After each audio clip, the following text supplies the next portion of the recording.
Welcome to today's Explainer. We spend roughly a third of our lives asleep, but we rarely ever look at that time as a comprehensive timeline of our overall well-being. Today, we're going to explore how sleep acts as a totally critical health indicator and a really powerful intervention tool throughout our entire lives. We're going to trace the biology and behavior of rest from our earliest days all the way through to our twilight years. So take a quick second and ask yourself, what is your sleep actually saying about your future? Because the way you close your eyes at night, it isn't just about recovering from a long day. It's actively shaping the physical and mental health of the person you're going to become tomorrow, 10 years from now, and even 50 years down the road. All right, let's dive right into this. Here is our roadmap for the Explainer. We'll start with kids' habits, move into adult sleep timing, tackle that dreaded 3 a.m. insomnia, and finally, look at sleep as a dementia predictor. Part 1. Healthy Habits for Kids, Building the Foundation. The CDC actually provides some really clear, actionable guidelines for youth that are pretty much absolute prerequisites for good sleep. First off, kids need a minimum of 60 minutes of daily physical activity. Their diet has got to prioritize real foods. We're talking veggies, fruits, and proteins over those sneaky added sugars and saturated fats. And crucially, strictly limiting daily screen time is an absolute must. You have to prevent all that digital stimulation from overriding their natural fatigue. Because, guys, the stakes here are incredibly high. Just look at the stark contrast. When kids don't get enough sleep, which is, let's be honest, often due to those late-night screens, they face a much higher risk for obesity, lower grades, anxiety, and depression.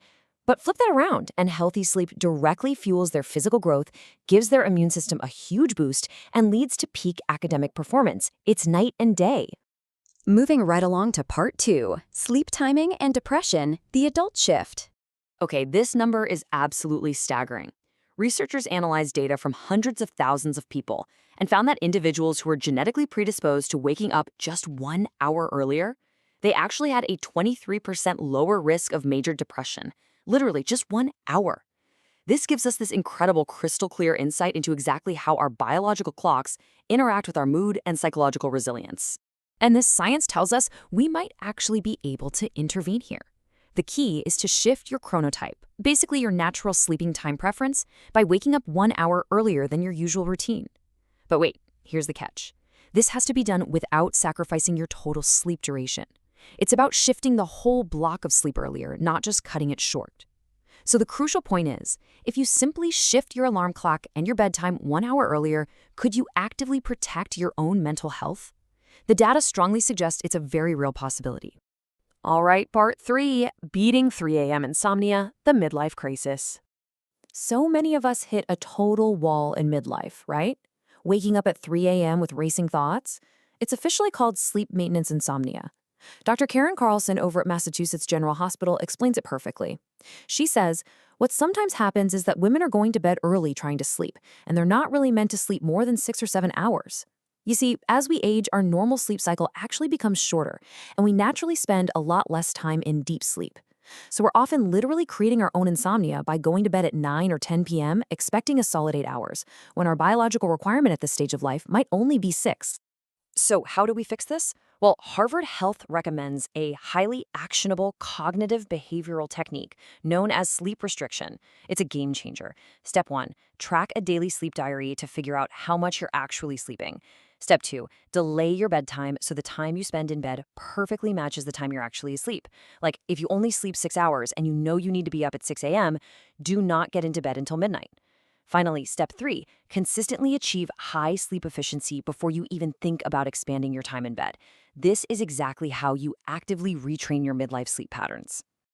And your ultimate goal with this technique? An 85% sleep efficiency. That basically means you should be actually asleep for at least 85% of the time you're physically lying in your bed. Because if you're just tossing and turning, your efficiency drops, and suddenly the bed becomes a place of stress rather than rest. We definitely don't want that.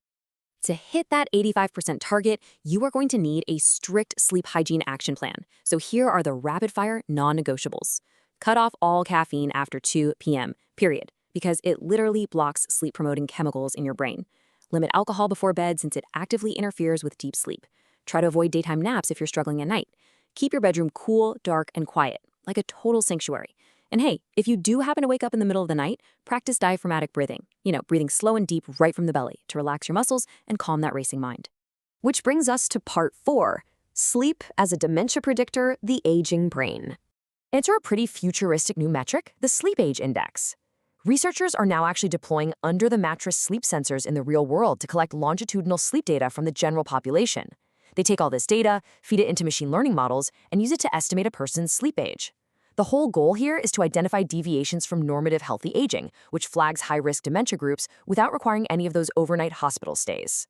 And this data is completely shifting our understanding of cognitive decline. While normal, age-related sleep has very predictable changes, at-risk dementia sleep shows massive, glaring deviations. We're talking highly irregular bed and rise times and a distinct lack of night-to-night variability in deep sleep. These specific, irregular patterns, they act as major clinical red flags for cognitive decline. Now, to put this into perspective, this remote monitoring pipeline is incredibly effective.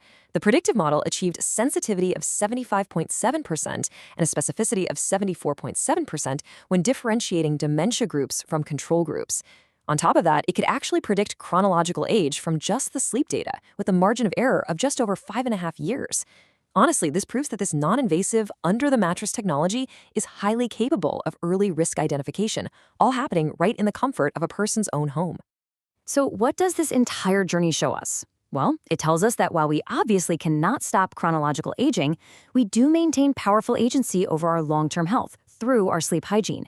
From a kid putting down their screen to get outside, to a young adult shifting their alarm to protect their mood, all the way to a midlife adult mastering sleep restriction, these actionable habits truly matter at every single life stage. I want to leave you with this final thought. When we look at the incredible trajectory of health tracking, with remote sensors literally predicting our cognitive future while we dream, will your bed soon become your most important doctor? Sleep is clearly not just an interruption of our busy lives. It's the ultimate biography of our health. Thank you so much for joining me on this explainer, and I really hope this sparks you to take a closer look at your own nightly routines.